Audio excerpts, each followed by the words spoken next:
Easy, trop simple, trop facile, démontada. J'aurais plein de superlatifs. J'aurais plein de superlatifs.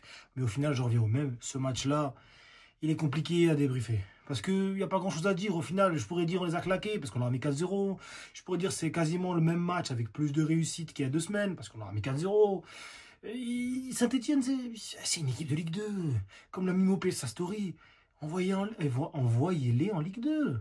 Envoyez-les en Ligue 2. Je suis désolé. Après, bon, on va quand même le faire. Je veux dire, on veut monter, on veut des vues, on veut des abonnés. Donc on va le faire. C'est parti. L'Olympique de Marseille aujourd'hui se déplaçait à Geoffroy Guichard, le Chaudron. Un stade compliqué en général, parce qu'on l'a vu quand même la dernière fois en championnat. J'étais un peu taquineur en première partie de vidéo, en intro, mais on a quand même eu des difficultés. On a gagné que 2-0. C'est une équipe qui, en plus, dans ce début de match-là, nous montrait un peu plus de solidité. Je veux dire, ils n'ont pas joué en 4-5-1 ou en 5-4-1 plutôt, comme le match dernier en championnat, ils ont joué en 4-3-3. C'est-à-dire ils ont essayé de mettre un peu plus de largeur pour nous empêcher de jouer sur les ailes, notamment Luis Enrique qui est un peu notre force, Luis Enrique, Merlin. On avait un peu de difficulté, et le 3-4-2-1 de De Zerbi, qui en été un 3-2-2-3 avec un double pivot, 2-10, Rabiot, Greenwood, et les trois en général, lorsque Les Garcia ou Merlin montent pour jouer sur l'aile, ça veut dire Merlin, Mopé et Luis Enrique à droite. En général, c'est un système qui marche, qui commence à s'imposer avec le temps. On a eu un peu de difficulté. Jusqu'au rouge, même si, il faut le dire, on avait une domination de ballon, sans partage au niveau du ballon. Pressing, on récupérait le ballon, toujours bien. On n'avait pas de difficulté, on n'a quasiment rien subi. Mais on n'avait pas non plus, réussi à se créer beaucoup d'occasions. Vous allez me dire, ça faisait moins de 20 minutes.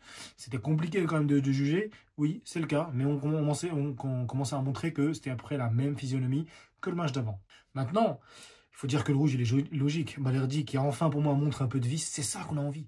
Un capitaine, un joueur qui est central, doit être vicieux. Balerdi, il a su jouer avec les nerfs de Sissoko. Il avait une patate, frère. Bon, il a énervé, d'accord, il a été vicieux, mais on a besoin des mecs vicieux. Faut pas non plus être dans le non-fair-play, le non-jeu, mais savoir quand même énerver son vis-à-vis. Et en général, quand Balerdi, souvent le mec qui est en 1v1, en duel avec l'attaquant de pointe adverse, souvent c'est le cas. D'autres ont réussi à ne pas tomber dans le piège. C'est ce qui est tombé dans le piège. Tant mieux pour nous. Et après le rouge, par contre, il n'y avait plus de match. On a déroulé, d'ailleurs, on a mis un but 1 minute après. On les a pris, ils ont perdu la concentration. Cafaro commence à s'énerver, il a commencé à faire une faute sur Balerdi. On voyait que Saint-Etienne était plié. Ils avaient un schéma de jeu qui était très fébrile. Mais en plus, avec le carton rouge, le but qui est arrivé assez vite, on a vu un schéma de jeu du Saint-Etienne qui s'est totalement écroulé. Ensuite, le deuxième but, il est arrivé logiquement à la mi-temps. Il n'y avait plus de jeu, en fait. En deuxième mi-temps, on a quand même subi un peu plus en début de deuxième mi-temps. Heureusement que Balerdi revient sur l'action de la contre-attaque Saint-Etienne, de Saint-Etienne, je veux dire. Encore une fois, les ballons dans nos profondeurs, à cause du bloc très très haut qu'on a très souvent, c'est très dangereux. Et j'espère que contre Lille, on ne fera pas ce genre d'erreur, notamment en Coupe de France. Mais à part ça, Marseille a remis le pied, a commencé de nouveau à être intensif, à confisquer le ballon, à faire tourner une touche, 2 touches maximum. Après 2, 3-0, 4-0 logique, il aurait pu y avoir 5. Franchement, logique. Victoire logique. Certains vont dire que c'est à cause du rouge, mais on va pas se mentir. Dans le match, il n'y a pas débat, il n'y a même pas comparaison. Je vous mettrai de toute façon des stats. Je mets souvent des stats. Je vous mettrai les stats pour voir les comparaisons globales, on va dire. Et vous verrez la différence, il n'y a pas de débat. Et je suis content parce que ça nous permet de voir et de comprendre certaines choses. Ce qu'on comprend surtout dans ce match-là, malgré la faible adversité, c'est que le système, il marche. Le système marche. Le système en 3-4-2-1 ou 3-2-2-3 que De Zerbi a mis en place depuis quelques semaines marche très bien depuis le match à Lens, je crois.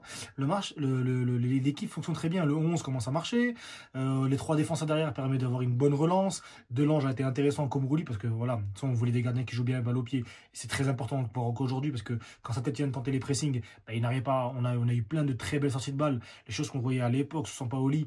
Un peu moins qu'aujourd'hui, mais on les voyait comme sous Sampaoli. On les voit aujourd'hui de manière très très claire. Des mouvements sans ballon entre les lignes, un Greenwood, un Rabiot très très utile, un Luis Enrique qui a rien à dire, ce mec-là il devient trop fort. Franchement, certains me diront que Greenwood est le meilleur joueur. C'est vrai, c'est le plus talentueux, c'est le plus bankable, c'est la plus grosse star, il n'y a rien à dire, je le pense. Maintenant, il faut dire une chose, pour moi, le joueur le plus utile, et on le voit lorsque De Zerbi fait les changements, c'est souvent Luis Enrique qui reste sur le terrain et Greenwood qui sort. Oui, c'est pas le même profil, c'est pas le même jeu. Mais parce que Luis Enrique est devenu un mec polyvalent. Il peut jouer 10, il peut jouer les gauches, il peut jouer les droits comme maintenant. Il peut même jouer latéral droit, voire latéral gauche sous Jean-Louis Gasset l'année dernière. C'est un mec qui s'est bonifié avec l'âge. C'est pas un dribbleur, attention, hein, c'est pas Mason Greenwood, hein, c'est pas un mec qui va être capable de t'éliminer en 1v1. On l'a vu, frère, de faire 2-3 fois de dribble. Il prend de vitesse parce qu'il est très rapide. Mais c'est pas le dribbleur, le percutant, c'est pas un Brésilien cheap. Mais c'est un joueur capable d'être très intelligent dans le jeu, de bien se positionner, de jouer en une touche. Il a amélioré sa technique. Ah, c'est impressionnant. C'est pas le même qui est arrivé à 18 ans à Marseille il y a quelques années.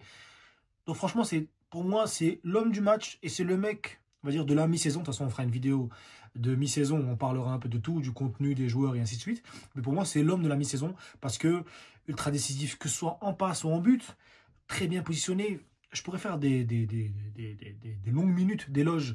Mais pour moi, ce qui est à retenir ça, c'est que vraiment, on a trouvé une équipe, on a trouvé des cadres, on a trouvé des joueurs, on a trouvé un système. Maintenant, il y a encore des choses à améliorer. Je pense qu'on peut s'améliorer en arrière droit. Je pense qu'on peut s'améliorer notamment en pointe parce qu'aujourd'hui, Mopé, on l'a vu très très inexistant parce que forcément, il a toujours un rôle un peu ingrat. Mais quand même, on a besoin d'un attaquant de pointe, d'un buteur, d'un neuf qui est capable de finir parce que ça apportera plusieurs cordes à l'arc de De Zerbi, à l'arc de l'OM, à notre arc, entre guillemets. Et ça permettra à l'équipe de devenir meilleure. Parce qu'on va pas se mentir, les mecs.